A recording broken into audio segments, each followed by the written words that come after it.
ఏమాత్రం అశ్రద్ధ పనికి రాదు. అందుకే పవన్ కళ్యాణ్ చెప్పినట్టు హలో అనంతపూర్,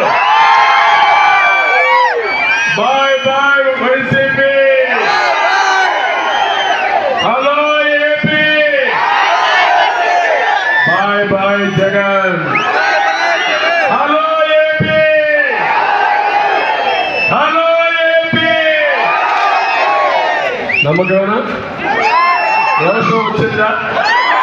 అర్థమైందా? మన బ్రతుకు మీద మనకు ఆలోచన ఉందా లేదా? అనంతపురం కడప జిల్లాని బాగు చేసుకోవాలా లేదా? సిద్ధమా మీరు? వైసీపీని ఓడించడానికి సిద్ధమా మీరు? గట్టిగా చెప్పండి, చెప్పండి, సిద్ధపడి.